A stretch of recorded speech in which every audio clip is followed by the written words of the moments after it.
भाई कैमरे में कितना फ़िल्टर है भाई। Hello everyone, welcome back to my channel. I am Aditi. Welcome you all.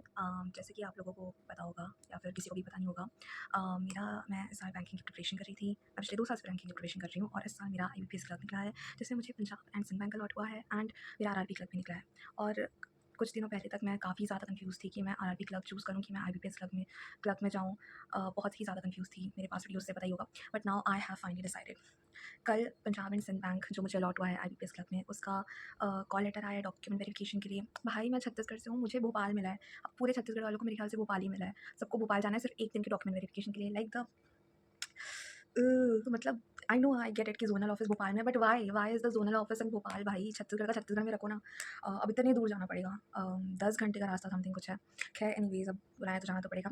सो इससे तो आप लोगों को समझ आ ही रहा होगा कि मैंने finally Punjab and Sind Bank ही चूज़ किया है। ऑल्दो मैं बहुत ज़्यादा कन्फ्यूज़ थी दोनों की प्रोज़ एंड कॉन्स में। मैंने ये डिसाइड किया कि मेरे को पंजाब एंड सिंध में जाना चाहिए, बिकॉज़ देखा जाए तो मेरा Punjab and Sind Bank IBPS clerk, RRB clerk जो मेरा इस साल निकला है, वो मेरा एक्चुअल फाइनल गोल नहीं है। लाइक मैनी अदर्स, किसी का भी ये फाइनल एकदम ही फाइनल गोल नहीं होता। ऐसा नहीं है कि बस ये निकल गया तो फिर पढ़ना छोड़ दिया। तो मैंने सोचा कि और अभी आगे एग्ज़ाम्स दिलानी है, तो फिर मैंने सोचा कि अब मेरे को आगे एग्ज़ाम्स दिलानी ही है, ट्राई करना ही है, फाइट करनी ही है। तो मैं बेटर बैंक में रह के करूँ। ऑल्दो वो अलग बात है कि उसके जो रूमर्स हैं प्राइवेटाइज़ेशन वाले, वो भी हैं, चल रहे हो सकता है, but we don't know, we never know. ठीक है, फिलहाल के लिए जो है अच्छा उसमें जाता है, जो बेटर मिल रहा है उसमें जाते हैं ना। और मेरे को ऐसा लग रहा है कि प्राइवेटाइजेशन होगा एंड ऑल ये सब चीज़ों में मैं ही बहुत ज़्यादा ओवरथिंक करती रही हूँ, बिकॉज़ और किसी को मैं नहीं देख रही इतना ओवरथिंक करते हुए कि भाई ये हो गया वो हो गया करके।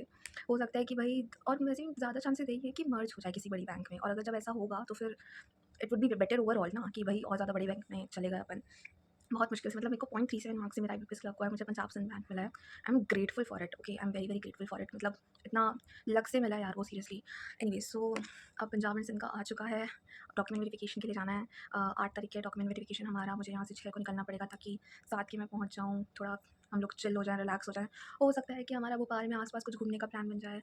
हो सकता है कि हम कहीं, यू नो, वहाँ पे क्या है, हम लोग का ऑलरेडी था जाने का, उज्जैन, महाकालेश्वर, सो हो सकता है वहाँ चले जाएँ। हो सकता है कि हम अपर लेक घूमने चले जाएँ, वी डोंट नो। हो सकता है कि हम कहीं ना जाएँ, ये भी हो सकता है, उसी के उस दिन वापस आ जाएँ। तो अभी तो डिसाइड करना बाकी है। मुझे समझ आया कि बहुत सारी चीज़ें कॉल लेटर में लिखी थी जो मुझे समझ आया कि एक्चुअल में होनी चाहिए थी और मैंने निकाल के ही नहीं रखी थी। मुझे ये नहीं पता था कि एप्लीकेशन का प्रिंट आउट निकाल के रखना रहता है भाई पहले से। मेरे को, मैं कभी नहीं निकालती थी, बट फॉर्चुनेटली मुझे किसी ने, एक पंजाब एंड सिंध बैंक का ग्रुप है टेलीग्राम में, उसमें मुझे किसी ने बताया कि नहीं निकालना पड़ता है, तो जाके निकालो, आईबीपीएस की वेबसाइट में मिल जाएगा। तो फिर मैं गई और वहाँ पे सच में था कि एप्लीकेशन प्रिंट आउट, तो वहाँ से निकाला मैंने। एंड देन फिर मुझे पता चला कि मेरी फाइनल डिग्री भी नहीं थी। मैं आज तक ये सोच रही थी कि मेरी 3rd ईयर की मार्कशीट ही मेरी फाइनल डिग्री है। मैंने बीए किया ना, तो मुझे लगा वही होगा कुछ, और मैंने डिग्री अभी तक निकाली नहीं थी। तो अब मैं कल जाऊँगी अपनी यूनिवर्सिटी और अब एक प्रोविज़नल सर्टिफिकेट निकाल के लाऊँगी और फाइनल के लिए भी अप्लाई कर दूँगी, जो जैसा अब उन लोग बोलें।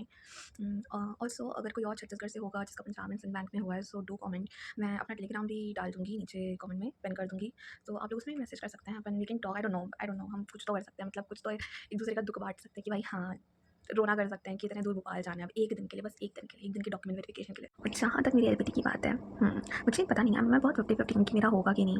क्योंकि मेरा क्लास 8 तक हिंदी था, फिर क्लास 9-10 में मैंने संस्कृत ले लिया था, हिंदी और संस्कृत के बीच में, सो उसमें हिंदी नहीं था। क्लास 11-12 में तो कुछ था ही नहीं, इंग्लिश लैंग्वेज बस था। और फिर लेकिन मेरा ग्रेजुएशन में मैंने बीए किया है, तो उसमें मेरा 3 साल हिंदी था, उसमें मैंने 3 साल हिंदी पढ़ा है, और मैं रही भी हमेशा छत्तीसगढ़ में हूँ बचपन से ही। सो पता नहीं यार क्या होगा, हो सकता है कि ना लें, हो सकता है कि ले लें। उसमें तो लिखा तो है कॉल लेटर में कि नहीं, आई मीन सॉरी, फॉर्मेट में या किसी चीज़ में तो कहीं लिखा है कि तुमको एक चीज़ चूज़ करनी है लैंग्वेज के लिए। कौन सी, मतलब तुम स्कूल में पढ़े हो कि तुम कॉलेज में पढ़े हो कि तुम्हारा मैट्रिक में है, ये सब चीज़ें हैं। तो उसमें मेरा ग्रेजुएशन में मैं टिक करूँगी कि मेरा ग्रेजुएशन में हिंदी मैंने पढ़ा है, क्योंकि मैट्रिक में तो दोनों मैट्रिक में मेरा हिंदी नहीं है। तो या, और जिन लोगों का भी हो चुका है, जिन लोगों का अभी कोई सा एग्ज़ाम निकला है, congratulations to you guys, many many congratulations. आप लोगों का हार्ड वर्क आप लोगों को जवाब दे चुका है। अभी और ज़्यादा आप लोग एक स्टेप आगे का सोचो। वो अलग बात है कि मैं भी सोचती हूँ, लेकिन मैं पढ़ती लिखती नहीं हूँ ढेले भर का भी। ठीक है, मैं बस प्रोक्रेस्टिनेट करती रहती हूँ कि अब पढ़ूँगी, फिर मेरे से पढ़ाई नहीं होती। मैं आरबी असिस्टेंट का फॉर्म भरा है मैंने, लेकिन कुछ भी नहीं आता मेरे को। खैर एनीवेज, पढ़ लेंगे, कोई बात नहीं।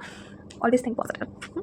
Anyways, congratulations, all the best to everyone, and bye bye, see you guys next time.